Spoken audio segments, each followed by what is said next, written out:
Mes parents ont volé la maison dont j'ai hérité alors que ma fille de 6 ans et moi vivions dans un foyer familial. Un jour, ma grand-mère est entrée, choquée, et a demandé « Pourquoi ne vis-tu pas dans ta maison sur Cedar Ridge Drive ?» Je me suis figé. Quelle maison? Lors d'une fête de famille, elle a dit « Appelle l'avocat. On arrange ça ce soir. » Les visages de mes parents sont devenus pâles. Je m'appelle Belinda Cooper. J'ai 29 ans, je suis institutrice en CE1 et mère célibataire. C'est l'histoire de la façon dont mes propres parents ont discrètement volé une maison qui m'était destinée et ont passé 2 ans à en percevoir le loyer pendant que ma fille et moi dormions sur un lit de camp en refuge. Avant de vous raconter la suite, prenez une seconde pour aimer et vous abonner, mais seulement si vous le souhaitez sincèrement. Et dites-moi dans les commentaires d'où vous écoutez et quelle heure il est chez vous en ce moment. Maintenant, laissez-moi vous ramener à janvier dernier, la semaine où tout a commencé à s'effondrer dans ma vie. La lettre est arrivée un mardi. Je me souviens clairement du jour car les mardis étaient les jours de bibliothèque de Maya. Elle rentrait toujours de l'école avec son sac à dos rempli de livres d'images qu'elle était impatiente de me montrer. Cet après-midi-là, elle les étalait sur la table de cuisine de notre petit appartement d'une chambre sur Aurora Avenue, feuilletant les pages avec excitation pendant que je me tenais au comptoir, tenant un avis qui me serrait l'estomac. 30 jours pour déménager. L'immeuble avait été vendu. Nouveau propriétaire, tous les locataires devaient partir avant le 15 février. J'ai lu l'avis une fois, puis encore, et une troisième fois, espérant que les mots se réorganiseraient en quelque chose de moins définitif. Ils ne l'ont pas fait. J'ai plié la lettre soigneusement et je l'ai glissée dans le dossier en plastique transparent où je gardais nos documents importants. Puis je me suis assise à côté de Maya. « Quel livre d'abord ce soir ?» ai-je demandé. Elle a brandi une histoire sur un ours construisant une maison dans les bois. Bien sûr. Ce soir-là, après qu'elle se soit endormie, je me suis assise à la table de la cuisine avec un reçu d'épicerie et un stylo et j'ai commencé à faire les calculs. Premier mois de loyer, dernier mois de loyer, dépôt de garantie, au moins 4200 $ pour n'importe quoi à Seattle qui ne nous éloignerait pas trop de l'école de Maya. Mes économies, 1100 $. Le dernier chèque de pension alimentaire de Marcus avait été sans provision en octobre. Celui d'avant n'était jamais arrivé. J'ai pris mon téléphone et j'ai appelé ma mère. « Maman, j'ai besoin d'aide », ai-je dit. Juste pour quelques semaines, le temps que je trouve un autre endroit. Maya et moi pouvons partager une chambre. Hazel Cooper fit une pause, comme elle le faisait toujours juste avant de dire non. Une longue pause qui vous faisait presque croire qu'un oui pourrait arriver. « Chérie », dit-elle doucement. « Nous n'avons vraiment pas de place. Derek et Nathalie restent avec nous en ce moment. Tu sais comment sont les choses. Derek, mon frère aîné, 33 ans, travaillant à temps plein dans la logistique. Sa femme Nathalie vendait de l'immobilier. Et pourtant, d'une manière ou d'une autre, il vivait confortablement dans la maison de mes parents, qui comptait 4 chambres. Maya pourrait-elle au moins rester avec vous pendant que je règle les choses, ai-je demandé. Ce ne serait pas juste pour les enfants de Derek. Je n'ai pas discuté. Je ne l'ai jamais fait. D'accord, maman, ai-je dit doucement, de la même manière que je l'avais dit toute ma vie. Puis j'ai raccroché. 3 jours plus tard, Maya et moi nous sommes enregistrés au foyer familial au Parbord sur Lake City Way avec 2 valises et son ours en peluche nommé Capitaine. L'employé d'accueil m'a remis une feuille de règle et notre numéro de chambre. Le couloir sentait le désinfectant industriel mélangé au reste de spaghettis de quelqu'un. Une lumière fluorescente au-dessus de notre porte bourdonnait constamment, un vrombissement électrique aigu que j'entendrais dans mon sommeil pendant les 2 mois suivants. Maya m'a regardé. « C'est un hôtel, maman ? » « C'est temporaire, mon bébé. » Je devais y croire. La chambre contenait des lits superposés en métal avec des matelas recouverts de vinyle fin. Maya a grimpé immédiatement sur la couchette supérieure et a souri. « C'est comme une cabane dans les arbres. » Je me suis allongé sur la couchette inférieure, fixant les lattes de bois au-dessus de moi tandis qu'elle bougeait en essayant de s'installer confortablement. « Maman, la lumière fait du bruit. » Elle parlait du tube fluorescent dans le couloir. Son bourdonnement régulier s'échappait par l'espace sous notre porte. « Ferme les yeux, lui ai-je dit doucement. Je vais te raconter une histoire. J'en ai inventé une sur une fille qui pouvait parler au renard. Je ne me souviens plus de l'histoire. Je me souviens seulement qu'au moment où je n'avais plus de mots, la respiration de Maya s'était ralentie et elle dormait. Le couloir était silencieux, sauf la lumière bourdonnante et le faible son d'une femme qui pleurait quelque part au bout du couloir. Je n'ai pas dormi. Je suis resté allongé, fixant l'obscurité, pensant à quelque chose que je ne pouvais pas dire à voix haute. Maya se souviendra de ça. Pas de l'histoire du renard. De ça. Le lit superposé, la lumière qui bourdonne, l'odeur. Un jour, elle comprendra ce qu'est un foyer familial, et elle saura que sa mère n'a pas pu lui donner une maison. La pensée me serrait la poitrine comme une pierre. À 8h15 le lendemain matin, quelqu'un a frappé à la porte. Une femme aux yeux bruns chaleureux se tenait là, portant un cordon autour du cou sur lequel on lisait Alicia Bennett, gestionnaire de cas. Belinda Cooper, demanda-t-elle gentiment. On m'a assigné à votre dossier. Avez-vous quelques minutes pour parler? Alicia était professionnelle mais compatissante. Elle m'a expliqué les listes d'attente pour le logement, les programmes d'aide d'urgence et les délais de la section 8. Elle n'a rien édulcoré. Quand j'ai finalement demandé, combien de temps la plupart des familles restent-elles ici? Elle a hésité un instant. Cela varie, a-t-elle dit. Mais je vais vous aider à partir le plus rapidement possible. Ce soir-là, j'ai envoyé un SMS à ma mère avec une photo d'un des dessins de Maya à l'école. Un arc-en-ciel s'étendait au-dessus d'une petite maison. 3 heures plus tard, à 21h47, Hazel a répondu « Arrête d'être dramatique. » Beaucoup de gens traversent des moments difficiles. J'ai fixé le message pendant un long moment.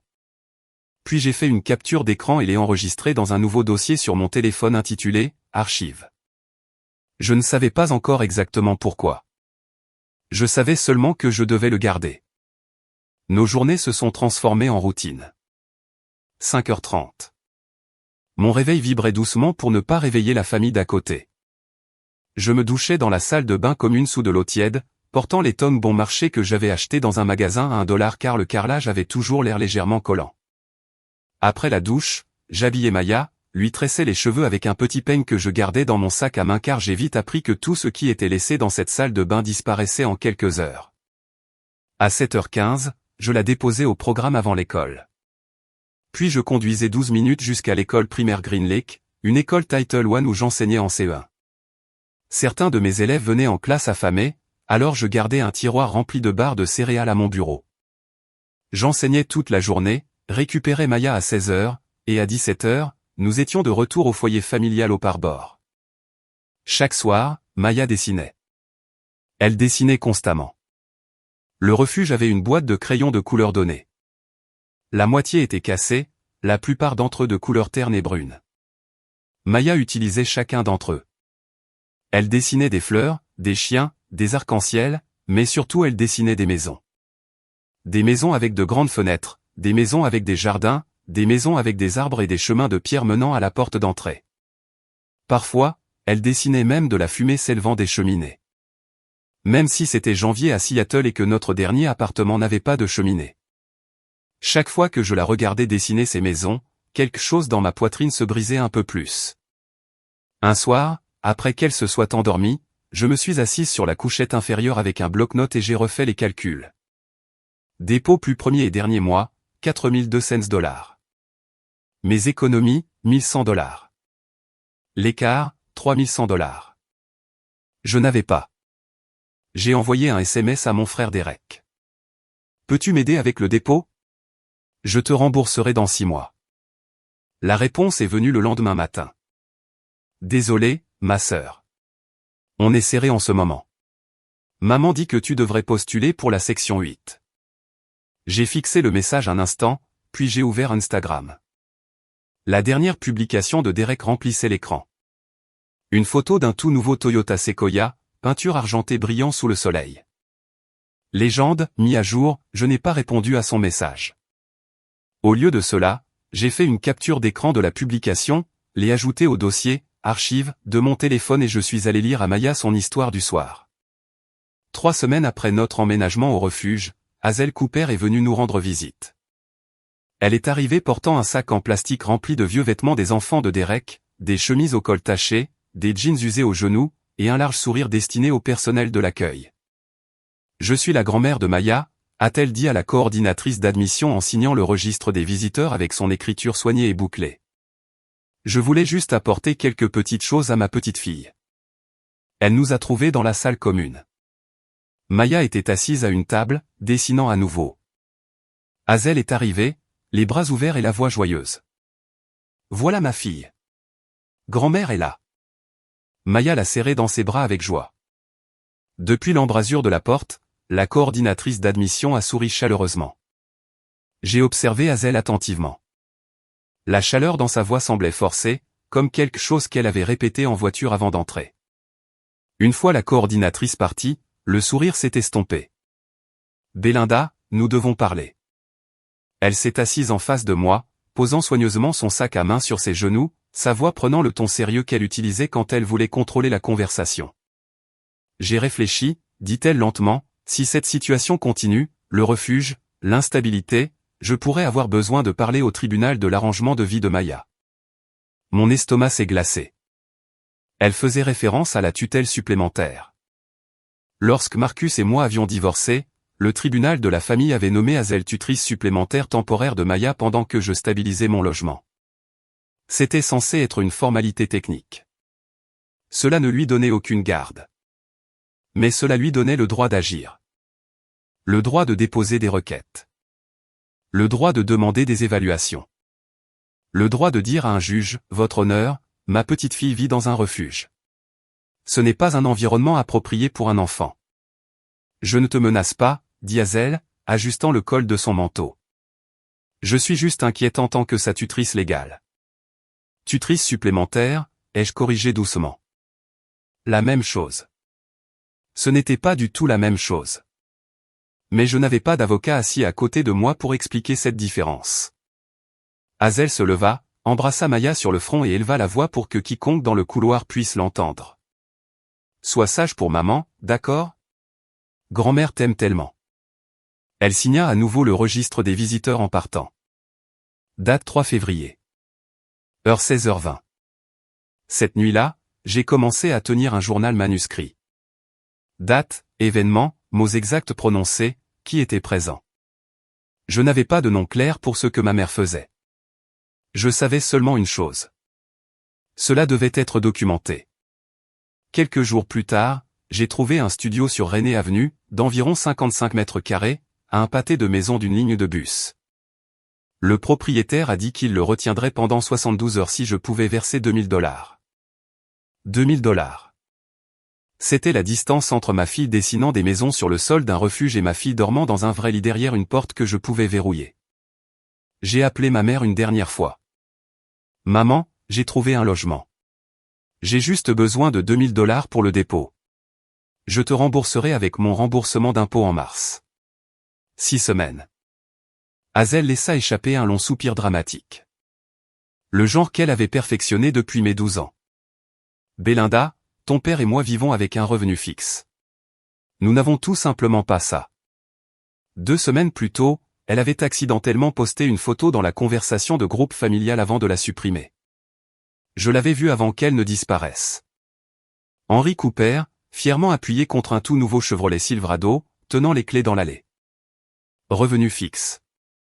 Maman, je demande un prêt, pas un cadeau. La réponse est non, répondit-elle. Et honnêtement, c'est peut-être la façon dont Dieu t'apprend à être plus responsable. J'ai éloigné le téléphone de mon visage et j'ai pressé mes phalanges contre ma bouche. J'ai compté lentement jusqu'à 5. Puis j'ai repris le téléphone. D'accord, maman. J'ai laissé l'appartement s'envoler. Plus tard ce soir-là, Maya a doucement tiré sur ma manche pendant que j'écrivais dans mon journal. Maman, quand rentrons-nous à la maison? Bientôt, mon bébé. La vérité était que je ne savais plus ce que « bientôt » signifiait. Le mot s'était étiré, mince et informe, comme quelque chose laissé trop longtemps sous la pluie. Après que Maya se soit endormie, j'ai rouvert le dossier en plastique transparent. Il était devenu épais. L'avis d'expulsion d'Aurora Avenue, des captures d'écran des messages de Hazel, des captures d'écran des messages et des publications Instagram de Derek, l'entrée du registre des visiteurs, mes pages de journal manuscrites, mes fiches de paie du travail. Tout était soigneusement organisé avec des onglets autocollants que j'avais pris dans le placard de fournitures scolaires. Je n'avais pas encore de plan. Je n'avais qu'un instinct que je ne pouvais pas expliquer.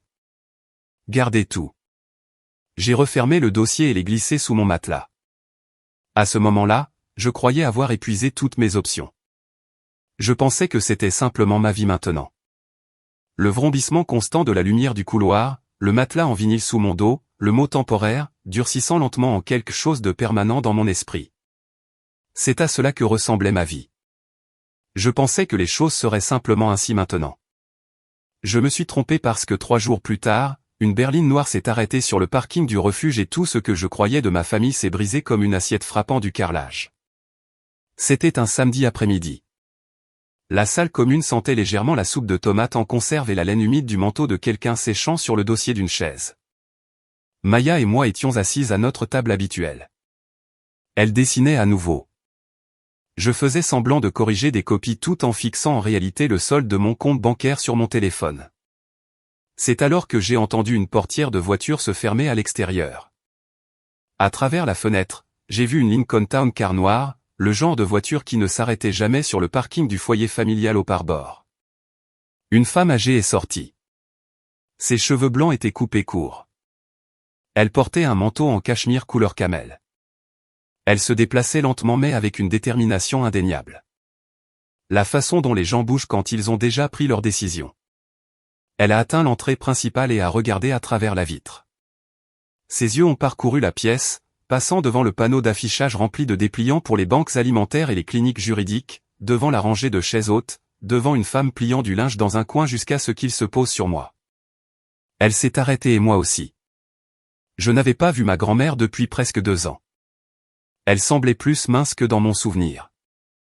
Ses cheveux étaient plus courts, mais ses yeux, des yeux gris bleu vif qui ne manquaient rien, étaient exactement les mêmes. Elle est entrée. Elle a traversé la pièce lentement. Elle a regardé Maya, puis moi, puis notre porte ouverte où le lit superposé était visible, et enfin de nouveau mon visage. Belinda. Sa voix se brisa à la 2e syllabe. Qu'est-ce que tu fais ici, grand-mère, ai-je chuchoté. Elle s'est assise à côté de moi et a pris mes mains. Ses doigts tremblaient. Puis elle a posé la question qui a déchiré mon monde. Pourquoi ne vis-tu pas dans ta maison sur Cedar Ridge Drive? La pièce s'est inclinée. Les lumières fluorescentes au-dessus de nous ont bourdonné plus fort comme si le son avait rampé directement dans mon crâne. Quelle maison? Margaret Langford me fixait. Je la fixais en retour. Maya a levé les yeux de son dessin et a dit « Salut ». La façon dont les enfants de 6 ans disent bonjour. Simple et insouciante, comme si rien au monde ne venait de changer. Ma grand-mère a fouillé dans son sac à main et en a sorti son téléphone. Elle a ouvert un document et a tourné l'écran vers moi. J'ai vu mon nom. J'ai vu une adresse. Et j'ai vu les mots « fiducie irrévocable » et « bénéficiaire Belinda Cooper » avec une date d'il y a 2 ans. Une fiducie pour une maison qui m'appartenait légalement. Une maison que je n'avais jamais vue, jamais signée et dont je n'avais même jamais entendu parler. Je ne comprends pas, ai-je dit doucement. La mâchoire de Margaret se serra. Moi non plus, répondit-elle. Mais j'ai l'intention de comprendre. Quelques minutes plus tard, Alicia Bennett nous a apporté du café et des gobelets en papier et a discrètement fermé la porte de la petite salle de réunion sans qu'on le lui demande.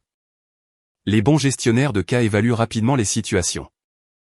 Un seul regard sur mon visage, un seul regard sur celui de ma grand-mère, et elle a compris que nous avions besoin d'intimité. Margaret tenait la tasse mais n'a jamais bu une gorgée. Après le décès de ton grand-père, commença-t-elle, j'ai vendu la plupart des propriétés. J'en ai gardé quelques-unes. L'une d'elles était une maison de 3 chambres sur Cedar Ridge Drive. Elle fit une pause. Je l'ai achetée parce que je voulais que toi et Maya y viviez. Elle expliqua qu'elle avait créé la fiducie familiale Langford, me désignant comme unique bénéficiaire. La maison était à moi, entièrement, sans hypothèque. J'ai donné les documents de la fiducie à Hazel, dit-elle avec précaution. Parce que c'est ma fille. Je lui faisais confiance. Ma poitrine se serra. Ta mère m'a dit que tu avais emménagé en avril dernier. Elle a envoyé des photos de la cuisine, a dit que tu avais accroché de nouveaux rideaux. Ma mère ne m'avait jamais donné de rideau. Ma mère ne m'avait jamais donné d'adresse. Elle a dit que tu étais heureuse. Margaret continua doucement que Maya aimait le jardin. Mon pouls battait dans mes dents. Grand-mère, dis-je lentement. Je n'ai jamais mis les pieds dans cette maison. Je ne savais même pas qu'elle existait avant il y a environ 60 secondes. Margaret posa sa tasse de café sur la table. Sa main était stable maintenant. Quand elle parla à nouveau, sa voix avait changé. Elle était calme, précise, la voix d'une femme qui avait passé 40 ans à gérer une entreprise immobilière et savait exactement à quoi ressemblait la fraude. « Et que t'a dit Hazel à mon sujet » demanda-t-elle avec précaution. Le sol sembla s'incliner à nouveau. Elle a dit que tu voulais de l'espace. Qu'après la mort de grand-père, tu as rompu tout contact, que tu ne voulais plus avoir de nos nouvelles. Margaret fronça les sourcils. J'ai changé mon numéro de téléphone quand j'ai déménagé à Bellevue, dit-elle. J'ai donné le nouveau numéro à ta mère. Elle fit une pause. Seulement à ta mère. La pièce devint silencieuse. Elle m'a dit que tu étais en Californie, elle chuchotait, en résidence-service. Les lèvres de Margaret se courbèrent légèrement, mais le sourire avait un côté tranchant. J'ai 78 ans, Belinda. Je vis à 12 miles d'ici. Et depuis 2 ans, j'envoie des cartes d'anniversaire à ce code postal, croyant qu'elles arrivaient chez toi. Elle rouvrit son téléphone et fit défiler une série de messages textes de Hazel. Belinda adore la maison, maman. Merci beaucoup. La chambre de Maya est peinte en jaune, sa couleur préférée. Sous les messages, il y avait une photographie. Une cuisine lumineuse, des rideaux bleus, un bol de fruits posé sur le comptoir. Margaret tourna le téléphone vers moi. Reconnais-tu cette cuisine ? Je ne la reconnaissais pas parce que ce n'était pas la mienne. Plus tard, nous apprendrions, lorsque Gerald Whitfield a fait une recherche inversée d'images, que la photo provenait d'un site web de homestaging, une image de stock téléchargée et recadrée pour paraître personnelle.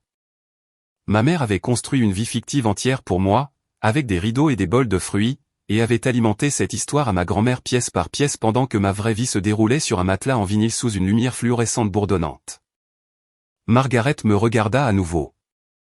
Alors qui a vécu dans cette maison ces 2 dernières années ? Je ne répondis pas. Je n'avais pas à le faire. Nous savions toutes les deux. Ce soir-là, j'ai appelé ma mère depuis le parking du refuge. Maya était à l'intérieur avec Alicia, coloriant à la table. L'air de février transperçait mon manteau alors que je me tenais près du bâtiment. Avant de composer le numéro, j'ai activé l'enregistreur vocal de mon téléphone. L'État de Washington est un État à consentement unilatéral. J'avais vérifié pendant ma pause déjeuner. Hazel a répondu au 4e coup de fil. Belinda, il est tard. Maman, ai-je dit calmement. J'ai vu grand-mère aujourd'hui. Silence. Pas le genre normal, le genre lourd qui pèse sur une conversation. C'est impossible, dit-elle finalement. Elle est en résidence-service en Californie. Elle était ici au refuge. Elle m'a montré un acte de fiducie pour une maison sur Cedar Ridge Drive à mon nom. Je pouvais l'entendre respirer plus vite maintenant, plus superficiellement, mais quand elle parla à nouveau, sa voix semblait douce et exercée.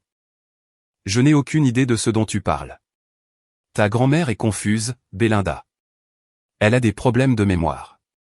Tu le sais. Je savais que ce n'était pas vrai. Seulement 3 heures plus tôt, Margaret Langford avait récité des dates, des sommes d'argent et des conditions de location de mémoire sans faire de pause. Maman, dis-je lentement. Qui vit dans cette maison ? Belinda, tu dois te calmer. Tu es stressée à cause de la situation du refuge. Tu ne penses pas clairement.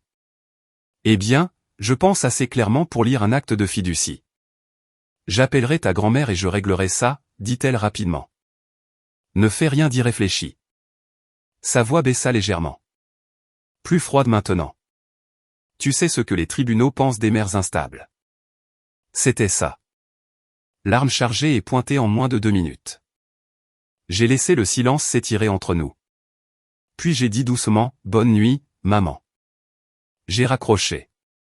J'ai arrêté l'enregistrement, enregistré le fichier et l'ai ajouté au dossier archive de mon téléphone. Pendant longtemps, je suis resté seul sur le parking. Ma respiration flottait en petits nuages dans l'air froid. Un bus urbain est passé sur l'Exityway, ses phares balayant le pavé mouillé. Elle m'avait traité d'instable. Elle avait qualifié ma grand-mère de confuse. Elle avait une explication douce et prête à tout. Tout sauf l'adresse imprimée sur cet acte de fiducie. Et cela me disait tout ce que je devais savoir. Je suis rentré à l'intérieur, j'ai vérifié Maya, déjà endormie avec le capitaine l'ours en peluche calé sous son menton, et j'ai ouvert mon journal. J'ai écrit une ligne. Elle sait. Elle n'est pas confuse. Elle n'est pas désolée. Elle a peur. Et pour la première fois depuis que nous avions emménagé dans ce refuge, je n'étais pas celle qui avait peur. Cette nuit-là, je suis resté éveillé dans l'obscurité, écoutant Maya respirer au-dessus de moi, rejouant l'appel téléphonique encore et encore. Ma mère n'avait pas trébuché. Elle n'avait pas hésité. Elle n'avait même pas demandé si Maya allait bien. Elle avait simplement tout nié avec une aisance exercée, comme si elle avait répété ce moment pendant des années. Et une pensée me revenait sans cesse. Combien de fois a-t-elle fait ça? Combien de fois l'avais-je cru sans poser de questions? Avez-vous déjà eu ce moment où la personne en qui vous aviez le plus confiance se révèle être celle qui vous a menti le plus longtemps? Si oui, dites-le moi dans les commentaires. J'aimerais le savoir. Oh, je ne suis pas la seule. Je ne pouvais pas dormir. Alors, j'ai fait ce que je fais toujours quand mes pensées refusaient de s'apaiser. J'ai reculé. J'ai pensé au camp d'été. Chaque année, Derek allait au camp Tamuk, celui avec le lac et le parcours de corde. Je restais à la maison pour aider Hazel à nettoyer la maison parce que, comme elle le disait, quelqu'un doit aider Belinda. Derek a besoin d'expérience. J'avais 9 ans. J'ai pensé à la voiture. Derek a eu une Honda d'occasion pour son 18e anniversaire. Quand j'ai eu 18 ans, Hazel m'a dit, trouve un emploi, chérie. C'est le vrai cadeau. J'ai ri parce que je pensais qu'elle plaisantait. Elle ne l'était pas. J'ai pensé au collège. J'avais été accepté à l'Oregon State avec une bourse partielle. Hazel a demandé, es-tu sûr de pouvoir te permettre le reste? Derek a abandonné le collège communautaire à mi-chemin de son 2e semestre. Il se cherche, Hazel l'a dit à tout le monde. J'ai pensé à mon mariage. Une petite cérémonie dans le jardin que Marcus et moi avons payé nous-mêmes. Mes parents n'ont rien contribué car ils économisaient pour le mariage de Derek. Derek ne sortait même avec personne. J'ai pensé à mon divorce. 3 jours après le départ de Marcus, j'ai appelé Hazel et j'ai demandé si elle pouvait aider avec les honoraires de l'avocat. Tu dois gérer ça toute seule, Belinda. Elle a dit, nous ne pouvons pas continuer à te sauver. Elle ne m'avait jamais sauvé, pas une seule fois. 2 ans plus tôt, lorsque Derek a divorcé de sa première femme, Hazel a payé son avocat intégralement, $2400. Elle en a même parlé à toute la famille à Thanksgiving, le présentant comme un noble sacrifice. Allongé sur cette couchette de refuge, le schéma est enfin devenu clair. Il n'a jamais été question d'argent. Il n'a jamais été question d'espace. Il y avait toujours de l'argent pour Derek. Il y avait toujours de la place pour Derek. La réponse était seulement non quand c'était moi qui demandais. Et cela avait été ainsi aussi longtemps que je pouvais m'en souvenir. Je n'étais pas le mouton noir. J'étais l'invisible. La fille qui n'existait que pour que le portrait de famille ait l'air complet. Le lendemain matin, Margaret a appelé et m'a demandé de venir chez elle à Bellevue. Alicia a proposé de rester avec Maya au refuge. Elle travaillait une demi-journée et a dit que cela ne la dérangeait pas. Je pense qu'elle pouvait voir quelque chose changer derrière mes yeux et voulait s'assurer que j'avais de l'espace pour y faire face. La maison de Margaret était une maison modeste d'artisan sur une rue tranquille bordée d'arbres. Pas flashy, c'était toujours son style. Elle m'a accueilli à la porte avec le thé déjà versé. Un homme était assis à la table de la salle à manger. Belinda, c'est Gerald Whitfield, dit-elle. Il a été l'avocat de ton grand-père pendant 23 ans. Je l'ai appelé la nuit dernière. Gerald avait la soixantaine, barbu et calme, comme les gens qui passent leur vie à lire des contrats ont tendance à l'être. Il m'a serré la main et a ouvert un dossier en cuir. J'ai fait une recherche dans la base de données du bureau des enregistreurs du comté de King ce matin. Il a dit, votre propriété au 1847 Cedar Ridge Drive a actuellement un locataire. Mon estomac s'est serré. Le bail a été déposé par Hazel Cooper, signant comme, il a tourné un document vers moi, agent autorisé pour B. Cooper. J'ai regardé la ligne de signature, B. Cooper. L'écriture ressemblait à la mienne, mais ce n'était pas la mienne. Les boucles étaient fausses. Le B majuscule penchait trop à droite. Elle a forgé ma signature, ai-je dit doucement. Il semble que oui, répondit Gérald. Il fit glisser une autre page sur la table, une feuille de calcul qu'il avait assemblée à partir des registres du comté et des dépôts bancaires. Loyer mensuel perçu $2450. Durée 24 mois. J'ai fait le calcul dans ma tête avant qu'il ne dise le chiffre. Total perçu, dit Gérald calmement. 58 800 $. Ma gorge s'est serrée. Déposé sur un compte joint détenu par Hazel et Henry Cooper, continua-t-il. Rien de tout cela ne vous a été transféré. Rien. Rien de tout cela n'a été déclaré à la fiducie familiale Langford. Margaret posa lentement sa tasse de thé. Elle ne pleura pas. Elle n'éleva pas la voix, mais ses yeux gris-bleu vifs se durcirent d'une manière que je n'avais jamais vue auparavant. Ma propre fille, dit-elle doucement, volait sa petite fille et une enfant de 6 ans. Je fixai le chiffre sur la page. 58 800 $. C'était le dépôt de l'appartement que j'avais perdu. C'était 2 années complètes de stabilité que je n'avais jamais eues. C'était des vêtements pour Maya qui n'étaient pas des chemises d'occasion avec des taches sur le col. C'était chaque nuit que je passais éveillé sur un matelas en vinyle à faire des calculs désespérés au dos d'un reçu et à toujours manquer d'argent. Chaque dollar de cela se trouvait sur le compte de Hazel Cooper. Tout cela. Gérald ferma le dossier lentement. Il y a plus, dit-il. J'ai levé les yeux. Elle a également ouvert une ligne de crédit sur la propriété en utilisant votre nom. La pièce est devenue complètement silencieuse. Gérald l'a expliqué comme quelqu'un décrit une blessure, avec précaution, mais sans prétendre qu'elle ne saignait pas. Une ligne de crédit sur la valeur nette de la maison, 42 000 $, ouverte 14 mois plus tôt à l'aide de faux documents, mon nom, mon numéro de sécurité sociale, ma prétendue signature. La demande indiquait mon occupation comme gestionnaire immobilier, ce que je n'étais pas, et mon adresse comme 1847 Cedar Ridge Drive, une maison dans laquelle je n'avais jamais vécu. Où est passé l'argent, ai-je demandé doucement. Gérald tourna la page suivante. Relevés bancaires, pas les miens. Le compte courant joint de Hazel et Henry Cooper. Les retraits étaient surlignés en jaune. 12 000 $ à un entrepreneur en rénovation domiciliaire. La rénovation de la cuisine de Hazel et Henry, celle qu'elle avait fièrement postée sur Facebook l'été dernier avec la légende « Enfin ma cuisine de rêve ». Béni. 8 000 $ à Visa, continua Gérald. Dette de carte de crédit, 5 000 $ à un concessionnaire, la compte pour le Chevrolet Silverado de Henry.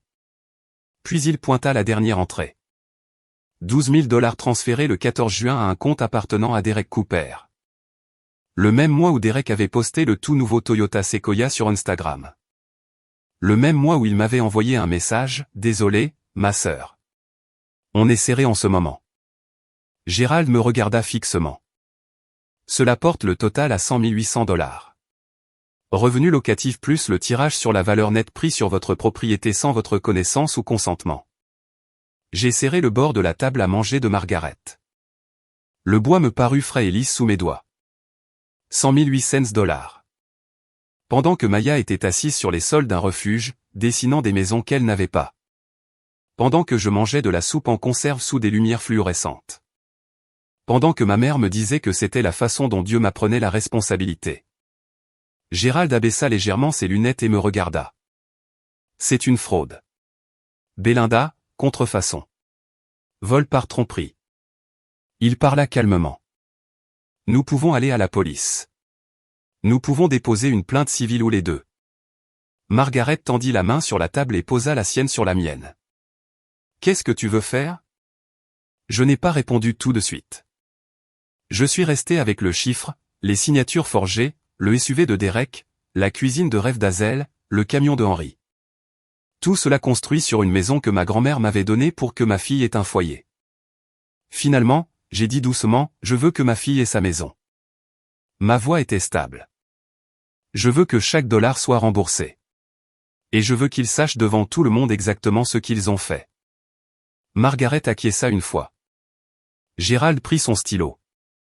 Ce soir-là, je suis retourné au refuge et j'ai sorti le dossier en plastique transparent de sous mon matelas. Il était déjà épais. Maintenant, il devait devenir un dossier. Je suis allé dans un magasin à $1 et j'ai acheté un classeur bleu à 3 anneaux, la seule couleur qu'ils avaient, et un paquet d'intercalaires. Après que Maya se soit endormie, je me suis assise sur la couchette inférieure et j'ai commencé à le construire section par section. Onglet 1, la fiducie. Margaret m'avait donné une copie certifiée conforme du bureau de Gérald. Sceau en relief notarié. Chaque page paraphée, mon nom imprimé clairement à l'encre noire. Date 23 avril, 2 ans plus tôt. Onglet 2. Registre de propriété. Recherche du registre du comté montrant le 1847 Cedar Ridge Drive. Le dépôt du bail. Les documents de prêt immobilier. Onglet 3, le bail falsifié. B. Cooper, écrit d'une écriture qui n'était pas la mienne, autorisant un accord de location que je n'avais jamais vu. Onglet 4. Capture d'écran. Les SMS de Hazel. Arrête d'être dramatique. Beaucoup de gens traversent des moments difficiles. Le message de Derek. Désolé, ma sœur. On est serré en ce moment. La publication Instagram de Derek. Le SUV légende, béni. La photo que Hazel avait accidentellement postée dans la conversation familiale. Henri tenant les clés de son nouveau camion. Chaque image horodatée, chaque fichier enregistré. Onglet 5. L'enregistrement téléphonique. La voix de Hazel, calme et exercée, traitant ma grand-mère de confuse et moi d'instable tout en mentionnant nonchalamment le tribunal. Onglet 6, mon journal de refuge. Chaque entrée datée et chronométrée. La visite de Hazel, sa menace de tutelle, le registre des visiteurs qu'elle a signé. Le lendemain, Gérald a ajouté 2 autres documents. Les résultats de la recherche inversée d'images prouvant que la photo de cuisine que Hazel avait envoyée à Margaret était une image de stock tirée d'un site web de homestaging et la déclaration sous serment d'Alicia Bennett notariée confirmant que Belinda Cooper et sa fille mineure Maya Cooper étaient résidentes du foyer familial au Parbord depuis le 17 janvier. La déclaration affirmait également que j'étais une mère responsable et coopérative et que ma fille était en sécurité, en bonne santé et correctement prise en charge. Quand j'eus fini, je restai assise, tenant le classeur sur mes genoux. Il était plus lourd que je ne l'avais imaginé. Ce n'était pas de la vengeance. La vengeance est bruyante, émotionnelle, chaotique. C'était autre chose. C'était de la documentation, et j'étais une enseignante. Corriger des copies et rassembler des preuves avait toujours fait partie de mon travail. Je savais organiser les preuves. Gérald Whitfield m'a conduite à Cedar Ridge Drive un mercredi matin.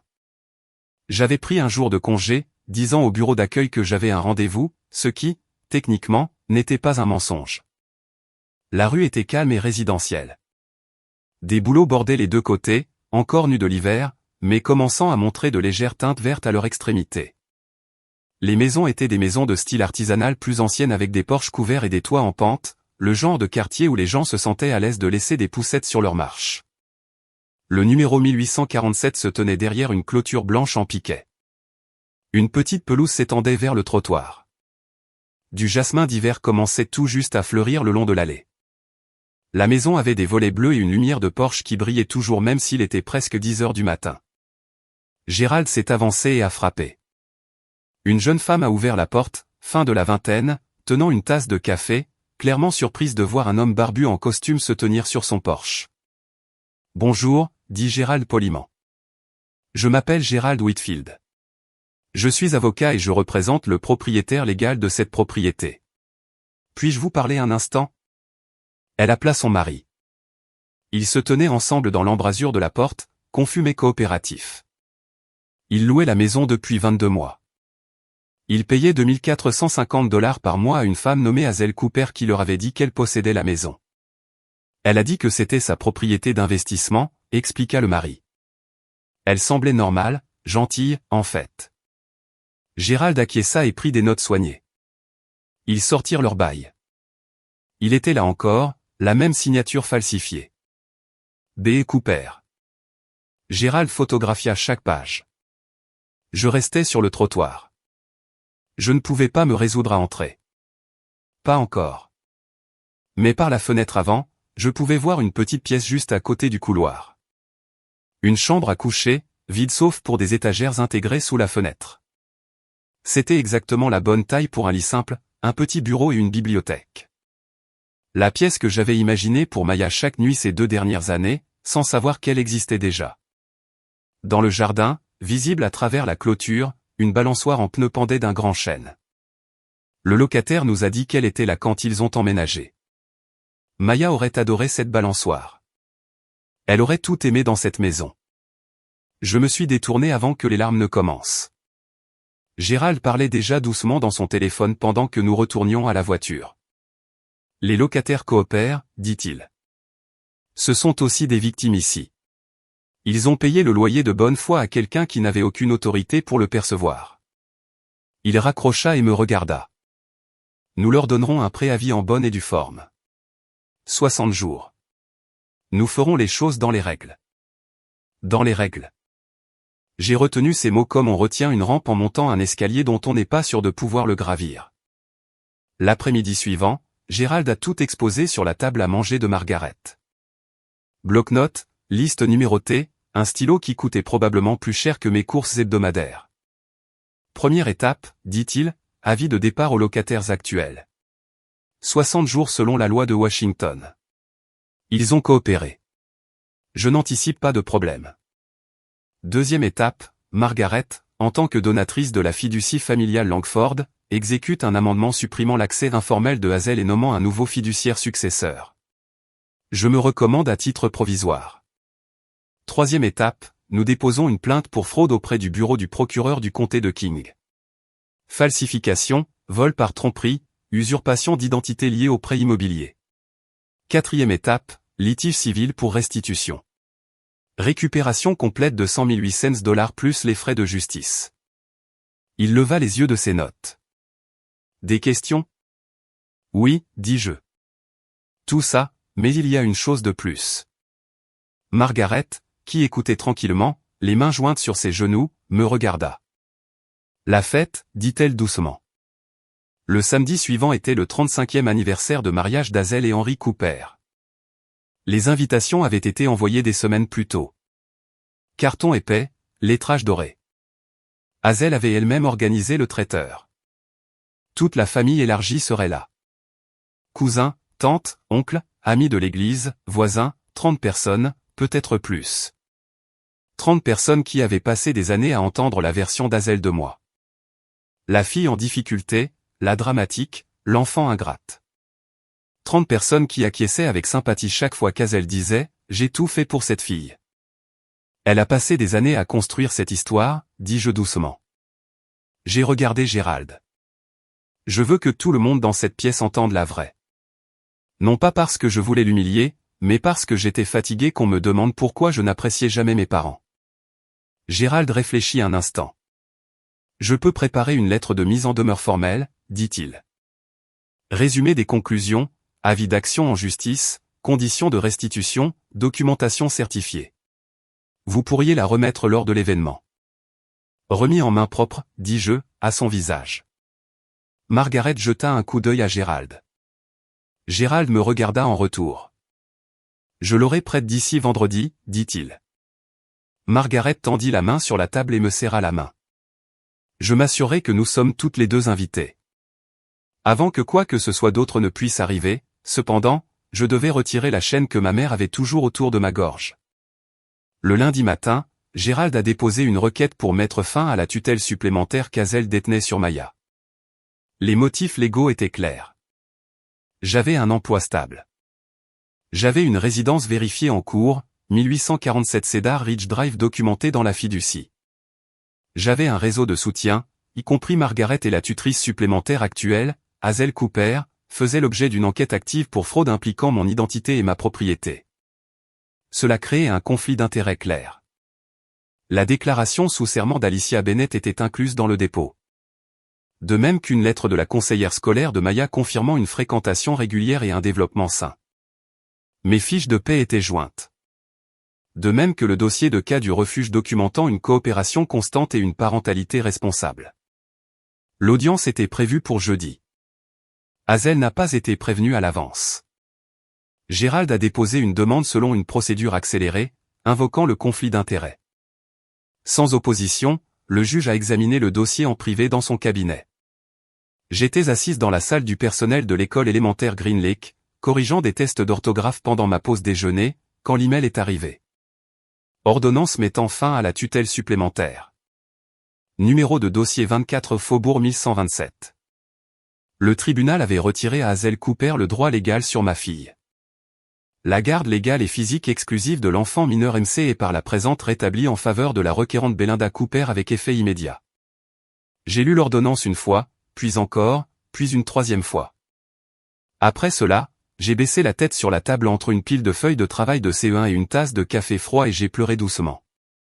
Il y avait des enseignants dans la pièce d'à côté, alors j'ai essayé de rester silencieuse, mais les larmes ont coulé le long de mes poignets et ont goûté sur le plateau en formica. Pendant plus d'1 an, j'avais marché sur des œufs avec ma mère parce qu'elle détenait cette tutelle comme une grenade.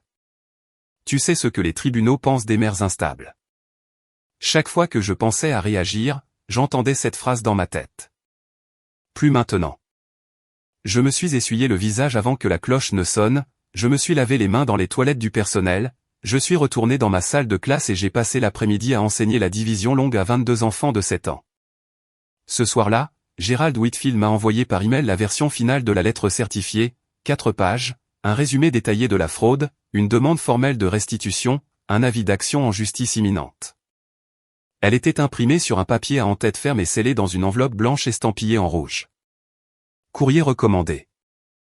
Je tenais l'enveloppe dans mes mains. Elle ne pesait presque rien. Le samedi soir, elle porterait beaucoup plus de poids. Margaret est venue au refuge vendredi. Elle a signé le registre des visiteurs de la même manière que Hazel l'avait fait des semaines plus tôt. La différence était que cette visite était sincère. Maya était timide au début. Elle se cachait derrière ma jambe, regardant autour de moi comme elle le faisait avec les étrangers, ce que Margaret était toujours d'une certaine manière. La dernière fois qu'elles avaient été dans la même pièce, Maya avait à peine 4 ans. Margaret n'a pas insisté. Elle s'est simplement assise à la table de la salle commune, a posé son sac à main à côté de sa chaise et a déposé une petite boîte en bois sur la table. Elle était lisse et polie avec un petit loquet en laiton. Quand elle l'a ouverte, Maya a halté. À l'intérieur se trouvaient 48 crayons de couleur, pas des crayons de cire. De vrais crayons aux couleurs profondes et riches et aux pointes parfaitement aiguisées. J'ai entendu dire que tu aimais dessiner, dit Margaret doucement, faisant glisser la boîte vers elle. Vas-tu me montrer ? Les yeux de Maya s'écarquillèrent. Elle s'éloigna lentement de derrière moi et s'assit en face de Margaret, passant le bout de ses doigts sur les crayons comme si elle n'était pas sûre qu'ils lui étaient vraiment destinés. Puis-je les utiliser ? Demanda-t-elle avec précaution. Ils sont à toi. Maya prit d'abord un crayon violet, puis un vert. Puis elle commença à dessiner comme elle le faisait toujours, vite, avec confiance, sa langue sortant légèrement du coin de sa bouche alors qu'elle se concentrait. Elle dessina une maison. Bien sûr. Une grande fenêtre, un chemin vers la porte, un arbre dans le jardin, et suspendu à l'une des branches, un cercle. Une balançoire. Margaret leva les yeux vers moi. Ses yeux étaient humides, mais elle ne laissa pas les larmes couler. Pas devant Maya. C'est la maison où je veux vivre, dit Maya fièrement, brandissant le dessin. Margaret étudia l'image un long moment. Puis elle parla doucement. Puis-je te dire quelque chose, Maya ? Tu as déjà une maison, et nous allons t'y amener. Je le promets. Maya me regarda. J'acquiesçai. Grand-mère tient ses promesses, dis-je. Margaret se pencha vers moi tandis que Maya retournait à son dessin. Sa voix n'était qu'un murmure. J'ai perdu 2 ans avec elle, dit-elle. Je ne perdrai pas un jour de plus. Plus tard, j'ai plié soigneusement le dessin de Maya et je l'ai glissé dans le classeur bleu derrière l'onglet final. Il n'avait pas sa place avec les documents légaux, l'acte de fiducie, les relevés bancaires, les signatures falsifiées, mais en vérité, il y avait sa place plus que n'importe lequel d'entre eux. C'était la raison de tout cela. Samedi matin, le jour de la fête d'anniversaire, Maya a dormi tard. J'étais réveillé depuis 4 heures du matin dans la lumière bleu-gris tamisée de la chambre du refuge. Je me suis assise au bord du lit superposé et j'ai repassé le classeur, onglet par onglet. Ordonnance du tribunal mettant fin à la tutelle. Lettre de mise en demeure certifiée. Acte de fiducie de la fiducie familiale Langford. Capture d'écran imprimée de la bibliothèque. 4 par page. Enregistrement téléphonique transféré sur une clé USB qu'Alicia m'avait prêtée.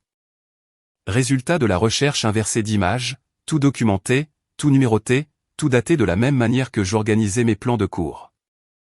Parce que si l'enseignement en CE1 m'avait appris quelque chose, c'était ceci. Si ce n'est pas écrit, ça ne s'est pas passé. Alicia Bennett est passée nous voir vers 7 heures ce matin-là. Elle ne travaillait pas ce jour-là, mais elle s'était portée volontaire pour garder Maya pour la soirée. Elle prévoyait de l'amener chez Margaret avant le début de la fête. Maya n'assisterait pas à ce dîner d'anniversaire. Je m'en étais assuré. « Tu vas bien ?» demanda Alicia doucement depuis l'embrasure de la porte. « Je suis terrifiée, ai-je admis. » Elle s'appuya contre le cadre et hocha la tête. « Bien, dit-elle. Cela signifie que tu te soucies assez pour bien faire les choses. » Je me suis habillé dans la salle de bain commune. Une blouse blanche, celle que je portais habituellement pour les conférences parents-professeurs, un pantalon noir, un blazer foncé qu'Alicia m'avait prêté, un peu trop grand aux épaules. Pas de bijoux, pas de maquillage, sauf le rouge à lèvres à moitié utilisé que j'ai trouvé au fond de mon sac.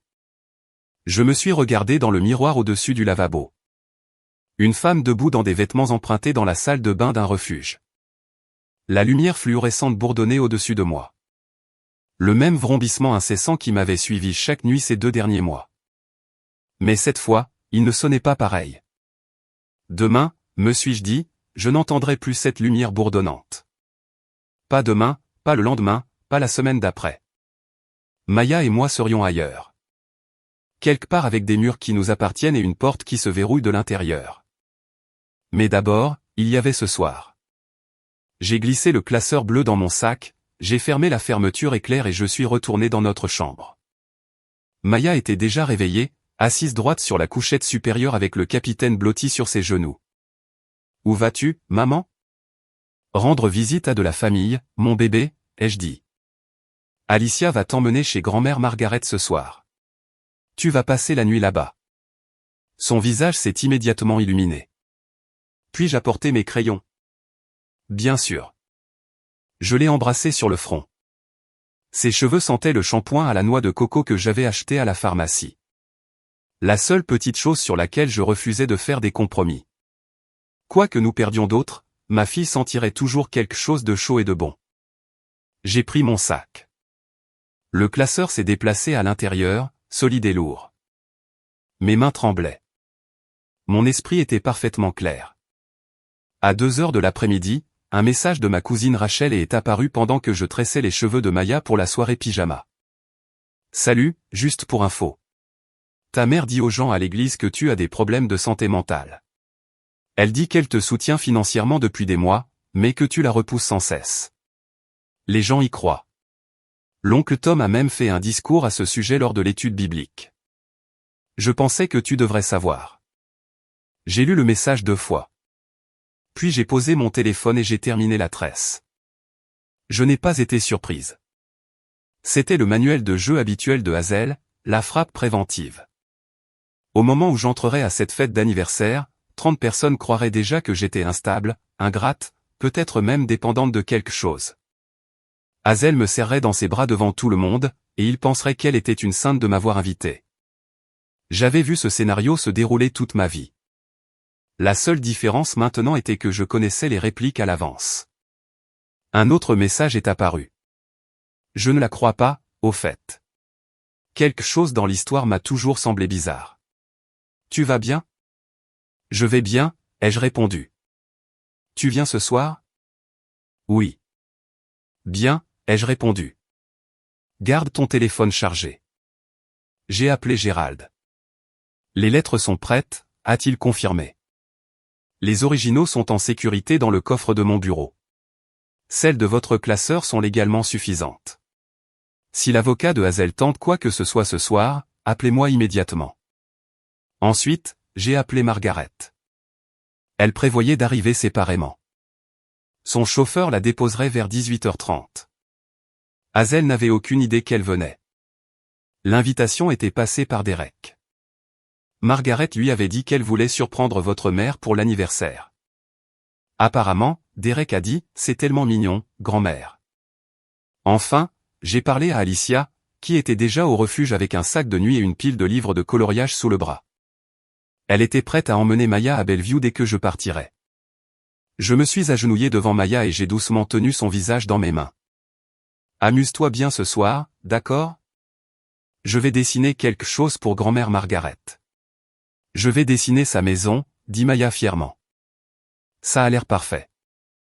Je l'ai lâché, j'ai pris mon sac, je suis sorti du foyer familial au pare-bord sous la pluie de fin d'après-midi. Puis je suis monté dans ma voiture et j'ai conduit vers la maison de mes parents avec un classeur bleu, une lettre certifiée, et absolument rien à perdre. La maison de mes parents brillait comme un décor de théâtre. Chaque fenêtre était éclairée. Des voitures longeaient l'allée et débordaient dans la rue. À travers la grande fenêtre avant, je pouvais voir des gens bouger à l'intérieur, tenant des assiettes, riant, parlant, tantes, oncles, cousins, amis de l'église. Une bannière d'anniversaire s'étirait sur le mur du salon en écriture dorée. Joyeux 35e anniversaire, Hazel et Henry. Je suis resté dans ma voiture pendant 90 secondes, comptant mes respirations. Le sac reposait sur le siège passager à côté de moi, lourd, prêt. Puis je suis sorti. La porte d'entrée était ouverte. L'odeur m'a frappé immédiatement. Lasagne traiteur, pain à l'ail, le fameux gâteau au citron de Hazel, celui qu'elle préparait chaque fois qu'elle voulait qu'on lui dise à quel point elle était merveilleuse. 30 visages se sont tournés vers moi. On peut sentir une pièce changer quand quelqu'un entre de manière inattendue. L'énergie se recalibre. Je l'ai vu dans leurs expressions. Pitié de tante Marie. Malaise gêné de l'oncle Tom. Un sourire forcé de Nathalie, la femme de Derek, qui a rapidement baissé les yeux sur ses chaussures. Ils avaient tous été briefés. Ils savaient que j'étais en difficulté. Ils savaient que Hazel faisait de son mieux. Ils avaient déjà choisi un camp, et ils l'avaient choisi sur la base d'un mensonge. Derek se tenait près de la table du buffet, tenant une bière, fixant le sol. Puis Hazel Cooper est sortie de la cuisine. Elle portait une blouse crème, un collier de perles, des cheveux parfaitement coiffés, toute l'armure d'anniversaire. Quand elle m'a vu, son sourire s'est figé pendant une demi-seconde. Puis il s'est transformé en quelque chose de chaleureux et de généreux. « Belinda, ma chérie, dit-elle vivement. Je suis si contente que tu sois venue. » Elle traversa la pièce, les bras ouverts, et me serra dans une étreinte qui sentait le Chanel numéro 5 et la laque. Je ne l'ai pas serré en retour. Mes bras sont restés le long de mon corps. « Salut, maman. » Elle me tenait les épaules, souriant doucement pour la pièce tout en se penchant suffisamment près pour que seul moi puisse l'entendre. « Tiens-toi bien ce soir, Belinda, chuchota-t-elle. N'ose pas faire de scène devant nos invités. » Sa voix était douce contre mon oreille, mais sa prise sur mes épaules se resserrait comme un avertissement. Je la regardai directement dans les yeux. Je n'y penserais même pas. Elle relâcha mes épaules, lissa le devant de sa blouse et se retourna vers ses invités juste au moment où la sonnette retentit. Henry alla répondre. Et là, encadré par la lumière du Porsche, se tenait Margaret Langford, un M60, cheveux blancs, manteau en cachemire, 78 ans, et très clairement pas en Californie. Le visage d'Hazel devint blanc. Pas pâle, blanc, de la couleur du papier, de la couleur de la reddition. « Mère, chuchota-t-elle. » Surprise, dit Margaret calmement. La pièce changea instantanément, comme les pièces le font lorsqu'une matriarche arrive. Margaret Langford n'était pas le genre de femme que les gens oubliaient. Elle et mon grand-père avaient bâti une entreprise immobilière à partir de rien. Elle avait financé des bourses d'études pour 2 neveux et envoyait toujours des cartes de Noël manuscrites à 46 personnes chaque année. Quand elle entrait dans une pièce, les gens se redressaient instinctivement. « Margaret, oh mon Dieu, nous ne vous avons pas vu depuis des années. » Tante Marie l'atteignit la première, suivie de l'oncle Tom et de cousins dont je me souvenais à peine des noms. Ils se rassemblèrent autour d'elle. Des câlins, des poignées de main, une chaleur authentique. Margaret les salua tous avec une grâce tranquille, comme une femme habituée au respect se déplace dans une pièce. Je me tenais près du couloir et observais Hazel. Elle n'avait pas bougé de l'embrasure de la cuisine. Sa main serrait le cadre. Ses phalanges étaient devenues pâles. Margaret finit par se frayer un chemin à travers la foule et s'arrêta devant sa fille. Elle serra légèrement Hazel dans ses bras, un bras autour de ses épaules, une petite tape polie dans le dos. « Hazel, dit-elle, tu as bonne mine. Comment vont les choses ?» La voix de Hazel semblait trop vive. « Maman, quelle surprise. Je pensais que tu étais, je veux dire, je ne savais pas que tu étais en Californie. » « Californie » finit Margaret doucement. Elle sourit. « Non, je suis revenue à Bellevue l'année dernière. » Puis elle se tourna vers la pièce, toujours souriante. « Hazel ne vous l'a pas dit ?» Plusieurs personnes jetèrent un regard gêné vers ma mère. Hazel rit, un son court et sec. « J'ai dû oublier de le mentionner. » Margaret accepta un verre d'eau de Henry, qui semblait préférer creuser un trou dans le jardin. Elle s'assit dans un fauteuil près de la table du buffet. Lentement, la pièce se calma autour d'elle. Puis, sur le ton de quelqu'un qui fait la conversation, elle demanda, « Alors, avez-vous rendu visite à la maison de Belinda sur Cedar Ridge Drive ? Celle que je lui ai donnée. » La pièce devint silencieuse. Pas un silence dramatique, un silence confus, le genre où les gens se regardent juste pour confirmer qu'ils ont bien entendu. Hazel traversa la pièce rapidement.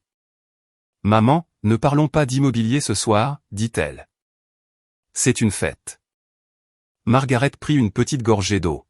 « Bien sûr, dit-elle légèrement. J'ai simplement supposé que tout le monde savait. J'ai acheté la maison pour Belinda et Maya il y a 2 ans.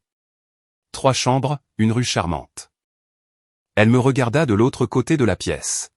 « Belinda, en as-tu profité ?»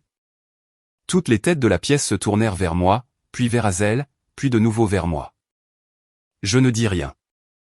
Je n'avais pas besoin de le faire. Le silence faisait son travail. Une rougeur monta au cou d'Hazel depuis le col de sa blouse crème. De faibles murmures commencèrent à circuler dans la pièce. Les gens attendaient une explication. Hazel ouvrit la bouche. Mais je me suis levé avant qu'elle ne puisse remplir l'air d'un autre mensonge. Puisque grand-mère l'a mentionné, dis-je calmement. Je pense que tout le monde ici mérite d'entendre la vérité. Ma voix semblait stable. Je ne sais pas comment car mon pouls battait si fort que je pouvais le sentir dans le bout de mes doigts. Mais après 2 mois à avaler le silence dans un refuge, j'en avais fini. Je n'ai jamais mis les pieds dans cette maison, ai-je continué. Je ne savais même pas qu'elle existait avant il y a 1 semaine. Le murmure cessa instantanément. Hazel s'avança vers moi. « Belinda, arrête. Tu es confuse. Tu as été très stressée. » « Je ne suis pas confuse, maman. J'ai gardé les yeux sur la pièce au lieu de la regarder. J'ai découvert la maison parce que grand-mère est entrée dans le foyer familial au Parbord où Maya et moi vivons depuis 2 mois. 30 visages, 30 expressions figées. » Tante Marie couvrit sa bouche. La mâchoire de l'oncle Tom tomba réellement. J'avais toujours pensé que cette expression n'était qu'une métaphore. Apparemment, ce n'était pas le cas. Un refuge, chuchota l'une des amies d'église d'Hazel. Oui, dis-je clairement. Le foyer familial au Parbord sur l'Excityway. Maya et moi y sommes depuis le 17 janvier. Lit superposé, salle de bain commune, soupe en conserve pour le dîner. J'ai fait une pause juste assez longtemps pour que l'image s'installe dans la pièce. Pendant ce temps, ai-je continué, la maison que grand-mère nous a achetée, celle qu'elle a confiée à maman pour me la donner, a été louée pendant les 2 dernières années. Henry se leva brusquement du canapé. Ça suffit, Belinda. Je le regardais. Son visage était rouge vif, un doigt épais pointé directement sur moi. Le geste universel d'un homme qui n'a pas d'argument, mais beaucoup de volume. Assieds-toi, papa, dis-je doucement. Je n'ai pas fini. Il ne s'assit pas, mais il ne m'interrompit plus. Maman a loué la maison en utilisant un faux bail, ai-je continué. Mon nom, ma signature, dont aucune je n'ai donnée. Elle a perçu 58 800 $ de loyer. Elle a également contracté un prêt immobilier de 42 000 $ sur la propriété, également à mon nom, également sans ma connaissance.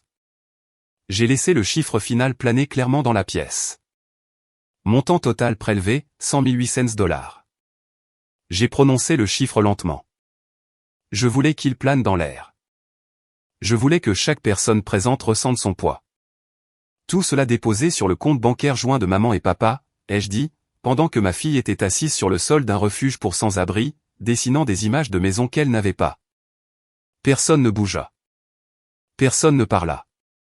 Derrière Hazel, la bannière, joyeux 35e anniversaire, pendait de travers contre le mur comme un accessoire d'une pièce de théâtre qui aurait soudainement mal tourné. La voix de Hazel se brisa. C'est un mensonge. Elle se tourna désespérément vers Margaret. Mère, dis-leur qu'elle ment. Margaret posa doucement son verre d'eau sur la table. J'aimerais qu'elle mente. J'ai fouillé dans mon sac. La pièce était si silencieuse que j'entendais les lasagnes bouillonner doucement dans le plat de service sur le buffet. Le téléphone de quelqu'un vibra une fois derrière moi. Plus tard, j'apprendrai que Rachel avait déjà commencé à envoyer des messages à sa sœur. Appelle-moi tout de suite. J'ai sorti l'enveloppe blanche. Le timbre rouge, courrier recommandé, brillait sous les lumières du plafond. Ceci, dis-je calmement, est une lettre de mise en demeure formelle préparée par l'avocat Gerald Whitfield représentant à la fois moi-même et la fiducie familiale Langford.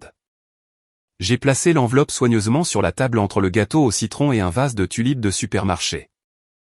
Elle contient une copie certifiée conforme de l'acte de fiducie me désignant comme l'unique bénéficiaire du 1847 Cedar Ridge Drive. Une copie du contrat de location que vous avez signé en utilisant une version falsifiée de ma signature. Des relevés bancaires montrant 58 800 $ de loyer déposé sur votre compte sur 24 mois. Et des relevés du prêt immobilier montrant 42 000 $ prélevés sur ma propriété à l'aide de documents frauduleux. J'ai énuméré chaque élément de la même manière que je lirais une grille d'évaluation à mes élèves de CE1. Calme, précise, pas un mot de trop. Et enfin, ai-je continué, un avis confirmant qu'une plainte pour fraude a été déposée auprès du bureau du procureur du comté de King. Hazel fixa l'enveloppe. Elle ne la toucha pas. Ses mains pendaient raidement à ses côtés, les doigts recourbés et tremblants. La bouche de Henry s'ouvrit légèrement, mais aucun mot n'en sortit. Puis je plongeai la main dans mon sac une dernière fois et en retirai une seule feuille de papier. Il y a aussi ceci. Je la brandis pour que tout le monde puisse la voir. Une ordonnance du tribunal rendue jeudi dernier mettant fin à votre tutelle supplémentaire sur Maya. Avec effet immédiat.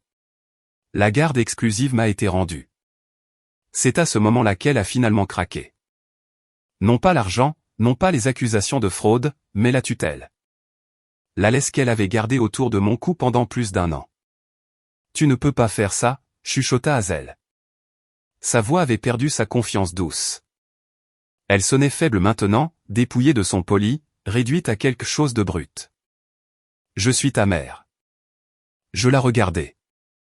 Ma mère debout dans une blouse crème et des perles sous une bannière d'anniversaire célébrant 35 ans de mariage, en partie financée avec de l'argent volé à sa propre petite fille. Et je suis la mère de Maya, dis-je doucement. C'est le seul titre qui compte pour moi ce soir. Je posai l'ordonnance du tribunal sur l'enveloppe et reculai. Vous avez eu 2 ans pour faire ce qu'il fallait. Vous avez eu 2 ans pour me donner la clé de cette maison. Au lieu de cela, vous avez regardé votre petite fille dormir dans un refuge. Alors, non, vous n'avez pas le droit de vous appeler ma mère ce soir. La pièce ne haleta pas. C'était pire. Elle a simplement absorbé la vérité. 30 personnes debout dans le salon décoré pour la célébration, absorbant le fait que la femme qui avait préparé le gâteau au citron avait volé une maison à sa propre fille. Hazel commença à pleurer. Non pas le genre discret, le genre dramatique, le genre qui se tourne vers l'extérieur, cherchant un public. Elle pressa ses 2 mains sur sa poitrine et regarda autour de la pièce. Voyez-vous, dit-elle d'une voix tremblante. Voyez-vous ce qu'elle me fait le jour de notre anniversaire? Après tout ce que j'ai fait pour elle, je l'ai élevée. J'ai tout sacrifié. Elle se tourna vers tante Marie. Marie ne bougea pas. Elle regarda l'oncle Tom. Tom baissa les yeux vers le sol. Henry se plaça devant Hazel comme un bouclier. Cette famille s'écroule à cause de toi, Belinda, claqua-t-il. Tu dois toujours tout ramener à toi. Je ne lui répondis pas. Au lieu de cela, je me tournai vers Rachel, qui se tenait près de la bibliothèque avec son téléphone à la main. « Rachel, dis-je calmement, cela vous dérangerait-il de lire quelque chose à voix haute ?» Je lui tendis mon téléphone déjà ouvert sur l'album de capture d'écran. Rachel baissa les yeux sur l'écran. Ses yeux parcoururent les messages. Puis elle commença à lire à voix haute clairement et régulièrement, comme on lit un témoignage au tribunal. Message texte de Hazel Cooper. 24 janvier, 21h47. Arrête d'être dramatique. Beaucoup de gens traversent des moments difficiles. La pièce tressaillit visiblement. Rachel fit défiler. Texte de Hazel Cooper. 1er février, 11h12. La réponse est non. Et franchement, c'est peut-être la façon dont Dieu te dit d'être plus responsable. Hazel s'élança en avant. Ses propos sont hors contexte. Rachel continua de lire. Texte de Derek Cooper. 28 janvier, 8h03. Désolé, ma sœur. On est serré en ce moment. Maman dit que tu devrais postuler pour la section 8. Rachel abaissa lentement le téléphone et regarda directement sa tante. Étiez-vous serré, tante Hazel ? Elle inclina l'écran vers la pièce. Parce que les relevés de prêt montrent $42 000 sur votre compte quand Belinda a demandé $2 000 pour un dépôt. Hazel se tourna désespérément vers Margaret. Maintenant, les larmes étaient réelles, mais elles n'étaient toujours pas du bon genre. Pas de regret, pas de honte. Les larmes de quelqu'un qui voit son histoire s'effondrer en temps réel. « Mère, s'il te plaît, dit-elle. Je peux tout expliquer. C'était juste un malentendu. » Margaret n'éleva pas la voix. Elle n'en avait pas besoin. Un malentendu, dit-elle calmement, ne s'accompagne pas d'une signature falsifiée. Le gâteau au citron resta intact sur la table. Les tulipes commençaient à pencher de côté dans leur vase, et ma mère se tenait au milieu de sa propre fête d'anniversaire, entourée de 30 personnes qui ne pouvaient plus la regarder dans les yeux. Rachel n'avait pas fini. Elle se tourna vers le coin de la pièce où Derek se tenait toute la soirée, silencieux, tenant toujours la même bière. « Derek, dit-elle, savais-tu quelque chose de tout cela ?» Toutes les têtes se tournèrent vers lui. Le visage de Derek était rouge. Pas de colère, mais pris au dépourvu. Il bougea maladroitement. « Je ne connaissais pas les détails, dit-il rapidement. Je pensais juste que maman gérait une propriété pour grand-mère. J'ai parlé avant que quiconque d'autre ne puisse le faire. Les relevés de prêt montrent un transfert de $12 000 sur votre compte personnel le 14 juin pour la compte de votre SUV. Le même SUV, celui qu'il a posté sur Instagram avec la légende. Le même mois où il m'a dit qu'il ne pouvait pas m'aider avec un dépôt. » Derek ouvrit la bouche, la referma, puis la rouvrit. « Je pensais que c'était l'argent de maman, dit-il faiblement. Elle m'a dit que c'était un prêt sur ses économies. » Ce n'était pas son argent, dit Margaret calmement depuis sa chaise. Son ton était égal et factuel, comme quelqu'un qui examine un bilan. Il a été prélevé sur un prêt contracté frauduleusement sur la propriété de votre sœur. Une propriété que j'ai achetée pour que votre nièce ait un foyer. La même nièce qui a dormi dans un refuge. Derek posa lentement sa bière sur la cheminée. Il ne la ramassa plus.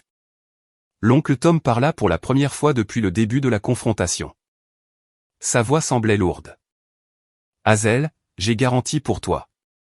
J'ai dit aux gens dans cette pièce, aux gens de cette famille, que Belinda était le problème, qu'elle était ingrate, que tu faisais de ton mieux. » Il secoua lentement la tête. « Tu m'as fait passer pour un menteur. » Tante Marie chuchota, à peine audible. « Je n'arrive pas à croire ça. Tu as volé ta propre petite-fille. » Le sang-froid d'Hazel finit par se briser, non pas en remords, mais en défi. « Ce n'est pas du vol, cria-t-elle. Sa voix ricocha dans la pièce. « C'est de l'argent de famille.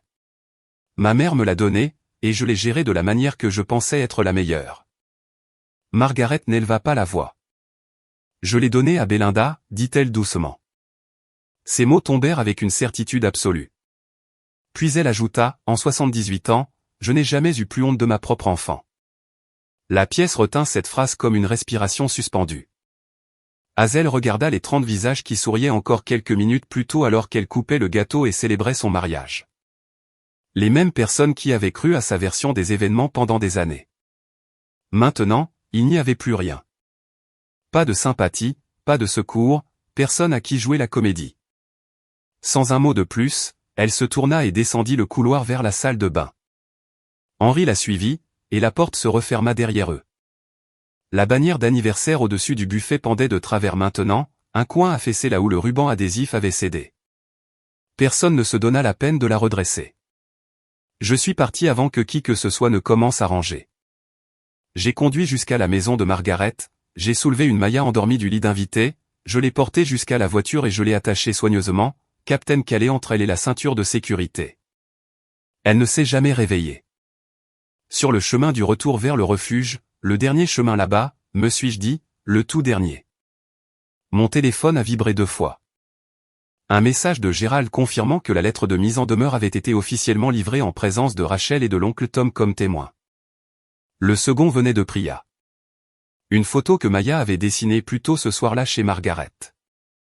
Une petite maison avec une porte jaune et 3 bonshommes debout devant. J'ai enregistré les 2 messages.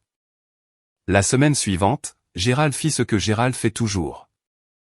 Il fit bouger les papiers. Lundi, une plainte civile fut déposée auprès de la Cour supérieure du comté de King contre Hazel et Henry Cooper. Fraude, falsification, détournement, manquement à l'obligation fiduciaire. Dommages totaux demandés, $100 800, plus les frais de justice et les frais de procédure. Mardi, la plainte pour fraude fut officiellement acceptée par le bureau du procureur du comté de King. Les accusations comprenaient falsification au premier degré et usurpation d'identité, 2 crimes graves. Mercredi, Gérald informa la banque qui avait émis le prêt immobilier. La banque examina les documents et détermina rapidement que les signatures étaient frauduleuses. En 48 heures, la ligne de crédit fut gelée et une enquête interne commença. Hazel et Henry étaient désormais personnellement responsables du solde de $42 000. S'ils ne parvenaient pas à le rembourser, la banque engagerait sa propre procédure pénale. Jeudi, le préavis d'expulsion de 60 jours pour les locataires du 1847 Cedar Ridge Drive atteignit sa 2e semaine. C'étaient de bonnes personnes prises dans le mensonge de Hazel et avaient déjà commencé à chercher un autre appartement. Gérald leur remboursa leur dépôt avec les fonds de Margaret, en signe de bonne volonté. Pas de rancœur. Le vendredi soir, Gérald a appelé. Leur avocat nous a contactés aujourd'hui, dit-il, utilisant le mot « intenable ». C'est le langage d'avocat pour « nous allons perdre ». Je me suis assise sur ma couchette de refuge, espérant que ce serait l'une des dernières fois, et j'ai ressenti quelque chose que je n'avais pas ressenti depuis des mois. Pas de bonheur, pas encore. Quelque chose de plus calme. De la prise de décision. Pendant 2 mois, j'avais eu l'impression de sombrer. Maintenant, le sol sous mes pieds était enfin solide. Vous aurez votre maison d'ici avril, dit Gérald. Avril. Dans 2 mois. Les crayons de Maya. La balançoire de Maya. La chambre de Maya avec les étagères intégrées. 2 mois. Je pouvais tenir 2 mois. L'appel est arrivé 2 semaines après la fête. Hazel a utilisé le téléphone de Derek parce que le mien avait bloqué le sien. J'ai failli ne pas répondre, mais une partie de moi avait besoin de l'entendre essayer. Belinda, dit-elle. Sa voix semblait plus petite maintenant, dépouillée de son poli. S'il te plaît, pouvons-nous parler? Vous avez 2 minutes, ai-je répondu. S'il vous plaît, retirez les accusations, s'empressa-t-elle. Nous vous rembourserons.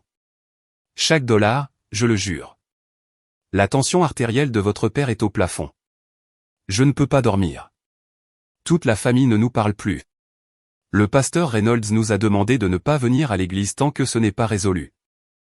Elle inspira avec difficulté. Je vous en supplie. J'étais debout dans le couloir du refuge tandis que la lumière fluorescente bourdonnait au-dessus. Quelque part au bout du couloir, un tout petit riait. Le genre de rire insouciant qui ne connaît rien à la fraude, aux signatures falsifiées ou aux maisons volées. Maman, dis-je lentement, vous avez eu 2 ans, 730 jours. Chacun de ces jours, vous auriez pu m'appeler et dire, Belinda, il y a une maison. Elle est à toi. Voici la clé. Et chacun de ces jours, vous avez choisi de ne pas le faire. Je sais, chuchota-t-elle. Mais vous m'avez regardé vous supplier pour $2000 alors que vous étiez assise sur plus de $100 000. Vous m'avez dit que Dieu m'enseignait la responsabilité. Vous avez dit à grand-mère que je vivais déjà dans la maison. Vous avez dit à la famille que j'étais mentalement instable et vous avez utilisé la tutelle de Maya pour me faire taire. Silence. Alors, non, dis-je. Je ne retire pas les accusations. Je suis ta mère, dit-elle faiblement. Cela ne signifie rien. Cela signifiait tout pour moi, répondis-je. C'est pourquoi cela fait mal. Mais j'ai aussi une fille. Et elle ne grandira jamais en se demandant si sa mère l'a protégée. J'ai entendu Hazel inspirer pour parler à nouveau. Je ne lui ai pas laissé la chance. Vous n'avez pas détruit cette famille, maman, ai-je dit. Vous l'avez juste bâtie sur un mensonge. Je ne détruis rien. Je me contente d'allumer les lumières. Puis j'ai raccroché, bloqué le numéro de Derek, et je suis entré dans la salle commune. Maya était assise à la table, dessinant avec les crayons de couleur que Margaret lui avait donnés. Elle leva les yeux quand je m'assis à côté d'elle. « Qu'est-ce que nous dessinons aujourd'hui » ai-je demandé. « Notre nouvelle maison » dit-elle. Avec la balançoire. J'ai pris un crayon vert et j'ai commencé à esquisser l'arbre à côté. Parfois, je me demande encore si ma mère m'a jamais vraiment vu. Pas la version qu'elle décrivait à la famille, la dramatique, l'ingrate, la fille qui avait toujours des problèmes. Pas le bouc émissaire dont elle avait besoin pour son histoire. Juste moi. La femme qui se levait à 5h30 chaque matin pour préparer les déjeuners, corrigeait les tests d'orthographe pendant sa pause déjeuner, et n'a jamais rien demandé qui ne lui soit pas dû. Parfois, je me demande si des gens comme ma mère changent jamais vraiment ou s'ils se contentent de passer à autre chose et de trouver quelqu'un de nouveau à contrôler. Honnêtement, je ne sais pas. Mais je connais le choix que j'ai fait. Qu'en pensez-vous? Dites-le moi dans les commentaires. 4 semaines après la fête d'anniversaire, l'avocat d'Hazel et Henry a appelé Gérald et a utilisé un mot, transaction. Gérald m'a expliqué les termes pendant que j'étais assise dans ma voiture sur le parking de l'école pendant ma période de planification. Le moteur était éteint et le chauffage s'affaiblissait. Il a tout examiné attentivement. Restitution. Les 58 800 $ de loyer qu'Hazel avait prélevés sur ma maison seraient remboursés sur 36 mois. 1633 $ par mois déposés directement sur un compte géré par une fiducie. Le premier paiement commencerait dans les 30 jours. Prêt immobilier. Hazel et Henry rembourseraient le solde de 42 000 $ à la banque intégralement dans les 90 jours. S'ils échouaient, la banque engagerait sa propre procédure pénale. Derek, les 12 000 $ qu'il avait reçus seraient remboursés sur 12 mois, 1 000 $ par mois. Pas de prolongation, pas d'excuse. Puis Gérald expliqua l'accord pénal. Le procureur a accepté de réduire l'accusation de falsification d'un crime grave à un délit, mais seulement si chaque paiement de restitution était effectué à temps et qu'Hazel complétait 3 ans de probation supervisée. Manquer un paiement et l'accusation de crime grave reviendrait immédiatement. Puis Gérald lut la clause finale. Hazel et Henry Cooper reconnaissent l'entière responsabilité des actions décrites et renoncent à toute future réclamation sur la propriété située au 1847 Cedar Ridge Drive. Il fit une pause. Acceptez-vous ces conditions? J'ai regardé par le pare-brise vers le bâtiment de l'école. Au 2e étage, je pouvais voir ma salle de classe, la frise de l'alphabet au mur, le coin lecture, le tiroir du bureau où je gardais des barres de céréales pour les enfants qui venaient à l'école affamés. 22 élèves de CE1 entreraient dans cette pièce après le déjeuner, s'attendant à ce que je leur enseigne les fractions. Oui, dis-je doucement. J'accepte. Henry a vendu le Chevrolet Silverado la semaine suivante. Il en a tiré 28 000 $. Hazel a perdu son emploi à la clinique dentaire peu de temps après. La responsable du cabinet a invoqué un comportement incompatible avec les valeurs de l'entreprise une fois que l'accusation de délit est devenue publique. Les locataires de Cedar Ridge Drive ont déménagé le 29 mars, un jour avant la date limite de 60 jours. Ils ont laissé la balançoire en pneu. Gérald m'a appelé ce soir-là. La maison est vide. Il a dit, elle est à vous. J'ai signé les papiers le lendemain matin. Une confirmation de distribution de fiducie, un nouvel acte de propriété, et une clé. Une clé argentée chaude dans ma main. La justice n'a pas semblé triomphante. Elle n'était pas censée l'être. Elle a semblé juste. Et pour la première fois en plus de 2 ans, quelque chose dans ma vie semblait exactement juste. 1er avril, pas une blague, pas un rêve. La pluie de Seattle tombait doucement, le genre qui fait penser à quelqu'un qui berce délicatement un bébé. Les bouleaux le long de la rue s'étaient remplis de feuilles vert pâle depuis la dernière fois que je m'étais tenu sur ce trottoir. J'ai déverrouillé la porte. La maison s'ouvrait sur un petit foyer avec des planchers en bois et un porte-manteau près du mur. Au-delà, il y avait un salon avec des bibliothèques intégrées et une grande fenêtre avant. La cuisine était à droite. Plus petite que la fausse photo que Hazel avait envoyée à ma grand-mère, mais réelle, ma cuisine. Mon comptoir. Ma fenêtre au-dessus de l'évier, donnant sur le chêne du jardin. Maya me dépassa et s'arrêta au milieu du salon. Elle tourna lentement en cercle, observant tout. Le haut plafond, la cheminée, la lumière du soleil inondant les fenêtres. Puis elle aperçut le jardin par la porte coulissante. Maman, halta-t-elle. Il y a une balançoire. Elle courut dehors. Je la laissai faire. Priya arriva 20 minutes plus tard avec les cartons du refuge. Il n'y en avait pas beaucoup.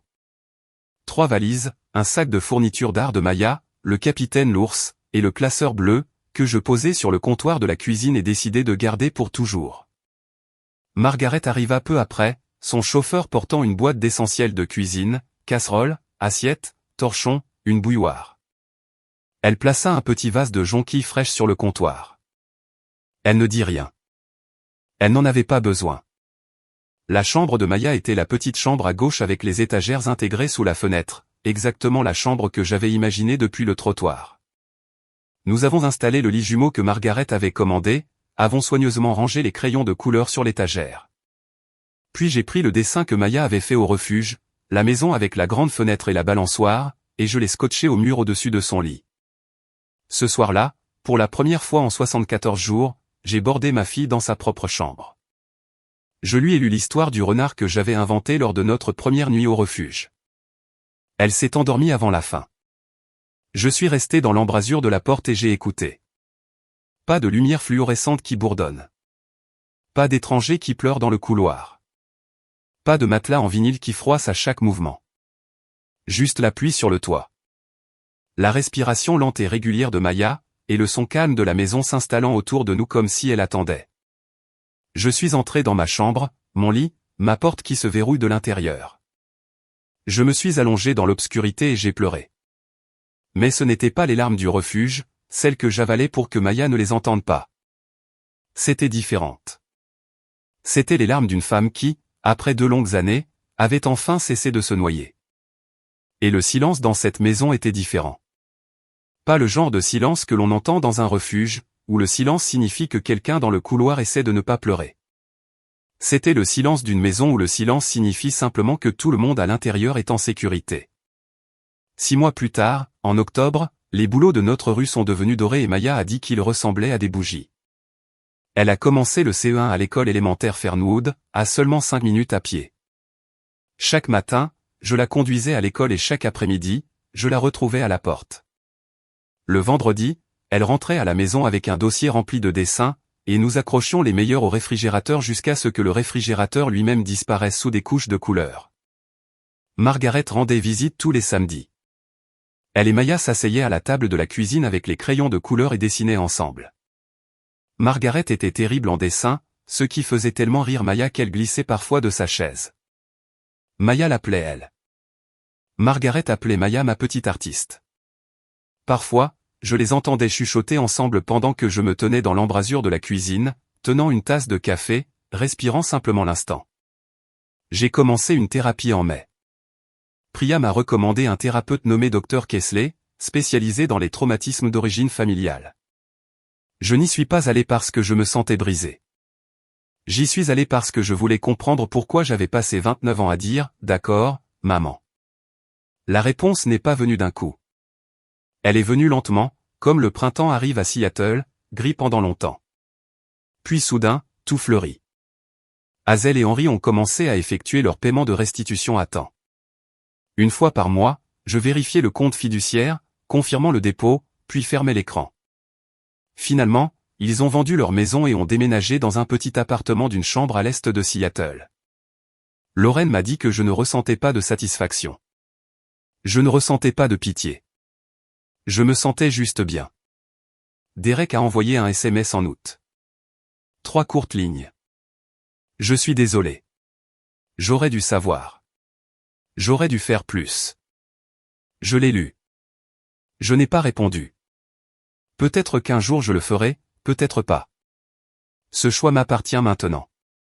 Un soir d'octobre, Maya dessinait à la table de la cuisine pendant que je corrigeais des copies à côté d'elle. Elle a soudainement posé son crayon et a levé les yeux. Maman, a-t-elle demandé, pourquoi n'avons-nous pas toujours vécu ici?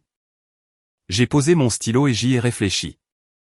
Vraiment réfléchi, comme on le fait quand un enfant pose une question qui mérite plus qu'une réponse rapide, car parfois, il faut du temps pour trouver le chemin de la maison. Je lui ai dit doucement. Mais nous sommes là maintenant et nous restons. Elle a acquiescé, satisfaite, et est retournée à son dessin. Je me suis penché pour voir ce qu'elle esquissait. C'était la maison à nouveau, notre maison, mais cette fois, il y avait 3 personnages debout devant.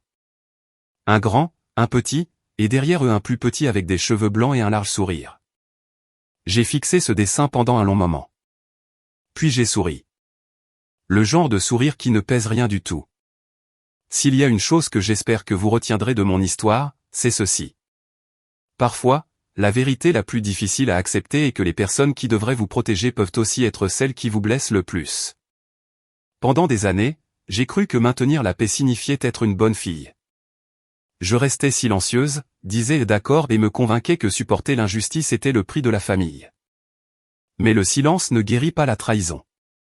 Il ne fait que la cacher. Ce qui a finalement changé ma vie, c'est de réaliser que protéger mon enfant était plus important que de protéger les mensonges de quelqu'un d'autre. Défendre ma dignité n'était pas une question de vengeance ou de colère. C'était une question de vérité, de responsabilité et du genre d'exemple que je voulais donner à ma fille. Les enfants apprennent ce qu'est l'amour en nous observant. Je voulais que Lily grandisse en sachant que le respect, l'honnêteté et la sécurité ne sont pas des privilèges. Ce sont des droits. Cette histoire ne parle pas seulement de perdre une famille et de trouver une maison. Elle parle de trouver le courage de cesser d'accepter ce qui est faux simplement parce que c'est familier. Parfois, se choisir soi-même semble terrifiant, surtout quand cela signifie briser de vieux schémas. Mais au moment où l'on choisit la dignité plutôt que le silence, tout commence à changer. Et parfois, ce choix est exactement ce qui nous ramène à la maison. Si cette histoire vous a touché de quelque manière que ce soit, veuillez prendre un moment pour soutenir la chaîne. Votre like aide cette histoire à atteindre plus de personnes qui pourraient avoir besoin de l'entendre. Et si vous croyez que la vérité, le courage et la protection des personnes que nous aimons sont importants, veuillez envisager de vous abonner afin de ne pas manquer la prochaine histoire. J'aimerais aussi beaucoup avoir de vos nouvelles. Laissez un commentaire ci-dessous et dites-moi ce que vous en pensez. Si vous aviez été à ma place ce soir-là à la fête d'anniversaire, seriez-vous resté silencieuse ou auriez-vous fait la même chose? Lire vos pensées et vos expériences me rappelle qu'aucun de nous n'est vraiment seul dans des moments comme ceux-ci. Et si vous pensez que cette histoire pourrait résonner chez quelqu'un d'autre, veuillez la partager avec eux. Parfois, une seule histoire peut donner à quelqu'un la force de se lever, de dire la vérité et de choisir un avenir meilleur. Merci d'être resté avec moi jusqu'à la fin de ce voyage.